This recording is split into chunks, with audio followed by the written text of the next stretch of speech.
Hello everyone, welcome to my new blog. कसे आहात सगळे? बरे असाल आशा करतो. कोल्हापूरचा मरीन ड्राईव्ह म्हटलं आणि सायंकाळी फिरण्यासाठी आणि करमणुकीचं लोकप्रिय ठिकाण चौपाटी म्हटलं की चातक भेलपुरी, रगडा पॅटीस अशा चांगल्या चांगल्या पदार्थांची आठवण करून देणे म्हणजेच कोल्हापुरातील रंकाळा तलाव. तर मित्रांनो, आज मी रंकाळा तलाव या ठिकाणी आलोय. जास्त बोलण्यात न वेळ घालवता मी तुम्हाला आज रंकाळ्याची सफर घडवणार आहे मित्रांनो. तर चला आपण रंकाळा पाहू.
आपण देवराज बोटिंग क्लब जवळ आलोय आणि बरोबर त्याच्या समोर शालिनी राजवाडा आहे.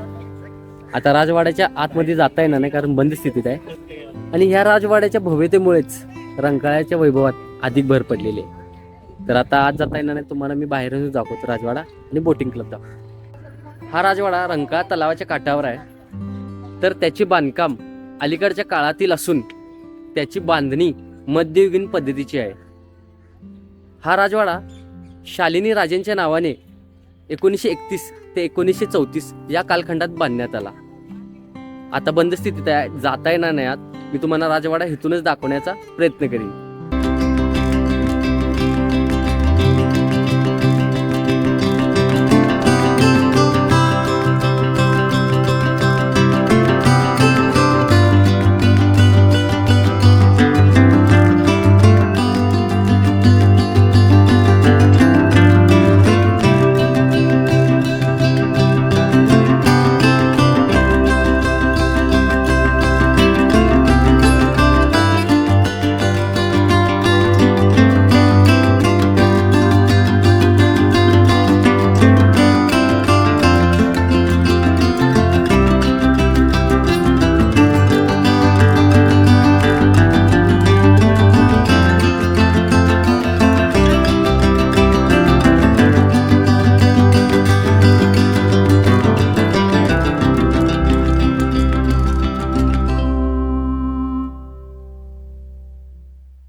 रंकाळा तलाव हे कोल्हापूर शहरातील तळे आहे.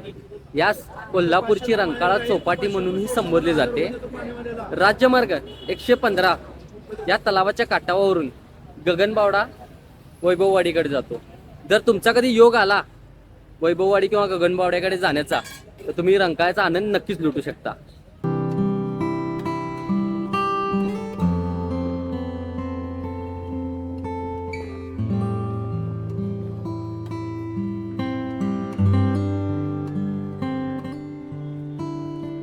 तर मित्रांनो, माझ्या मागे ही 2 मजलीची वास्तू दिसते, याला रंकाळा टॉवर असं म्हणतात.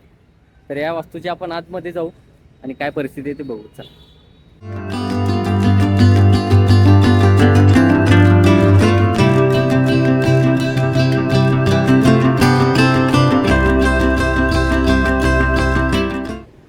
रंकाळा तलावाची सुरुवात त्या जागी एक दगडाची खाण खणण्यापासून झाली. 8व्या किंवा 9व्या शतकात झालेल्या धरणी कंपामुळे त्या खाणीचा विस्तार होऊन ती पाण्याने भरून गेली. कोल्हापुराशी संबंध नसलेले रंकाळा तलाव त्यावेळी एक खेडे होते. त्या भागाला नवा बुधवार असं नाव होतं. त्यानंतर कालांतराने शहराची वाढ होत गेली, तो कोल्हापुरात समाविष्ट झाला.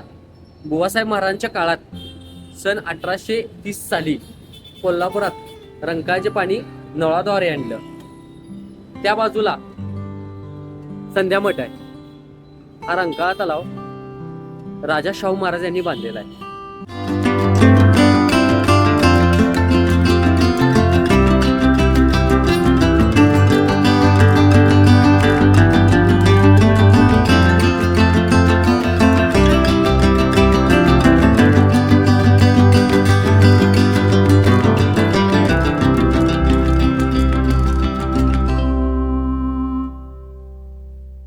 आपण ज्या वेळेला इकडे तिकडे फिरायला जातो तर आपण आपल्याबरोबर पाण्याची एक बाटली घेतो, त्यामध्ये पाणी असते. पाणी संपलं तर आपण काय करतो, बाटली इकडे तिकडे टाकतो.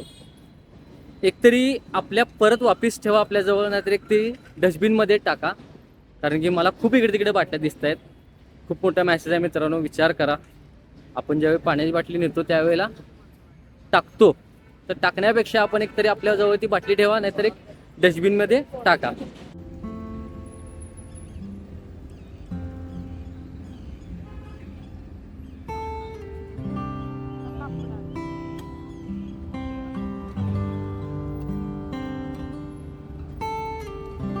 तर मित्रांनो, आपल्या मागे हा दिसतोय संध्या मठ. हा मठ म्हणजे प्रशस्त मंडप आहे. त्याची बांधणी हेमाडपंथी पद्धतीने केलेली आहे. ज्या वेळेला पावसाळ्यात हा तलाव पाण्याने भरून वाहतो त्यावेळी हा संध्या मठ पाण्यात बुडतो. जेवढं होईल तेवढं मी इथून दाखवण्याचा प्रयत्न करतो तुम्हाला. आणि सनसेट पण होतोय, आपण सनसेटचा आनंद पण घेऊ.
मित्रांनो, तुम्हाला रंकाळा तलावाबद्दल अधिक माहिती जाणून घ्यायची असेल तर मी तुम्हाला पुस्तक सजेस्ट करेन.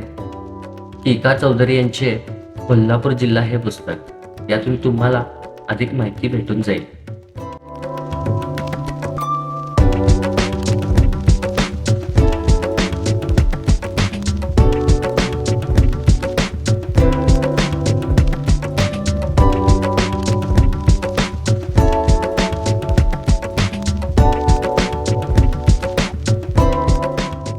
तर मित्रांनो, मी सकाळपासून तुम्हाला रंकाळा तलाव हे सांगत आलोय. पण ऍक्च्युली ह्या तलावाचं नाव रंकाळा कसं पडलं ते मी तुम्हाला सांगितलेलं नाही. तर मी तुम्हाला सांगतो, रंकभैरव हे श्री महालक्ष्मी देवीचे रक्षक आहेत. त्यांच्या नावावरून या तलावाचे नाव रंकाळा हे पडलं. 202 हेक्टरमध्ये हा रंकाळा असून जवळजवळ खोली 11 मीटर आहे. तर आणि एका गोष्टीसाठी लोकांना ओढते रंकाळा, म्हणजे खवयांसाठी. तर आपण पण काहीतरी खाऊ, चला.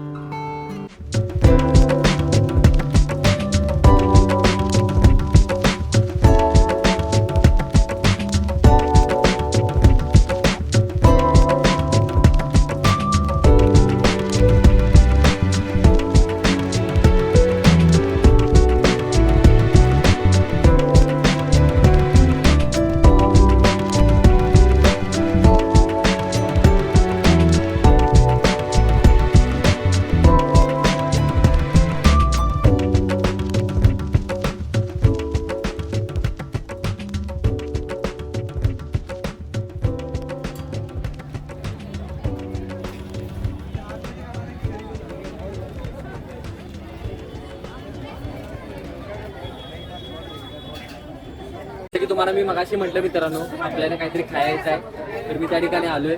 तर कोल्हापुरी स्पेशल काहीतरी ऑर्डर करू आपण. काय ते बघूया ऑर्डर.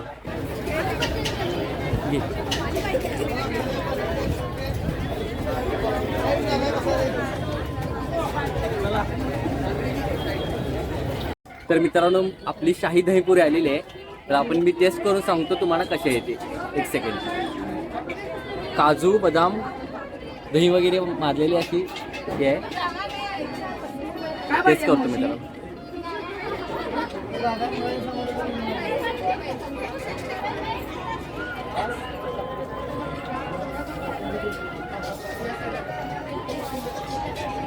शाही जायका जर असेल तर त्या दहीपुरीमध्ये असेल. ते आता टेस्ट केलेले आहे मित्रांनो मी. एकदम अल्टिमेट आहे. आला तर नक्कीच या. तर मित्रांनो शाही दहीपुरी खूप भारी होती. खूप टेस्ट होती त्याला. तुम्ही पण या नक्की टेस्ट करा. आणि मी हा व्हिडिओ तिथंच थांबवतो.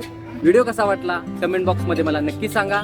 लाईक करा, शेअर करा. चॅनलवर नवीन असलं तर सबस्क्राईब करा, बेल आयकॉन दाबा, जेणेकरून आपल्या चॅनलची प्रत्येक नवीन व्हिडिओची नोटिफिकेशन तुमच्यापर्यंत पोहोचतील. तर भेटू एका नवीन व्हिडिओमध्ये.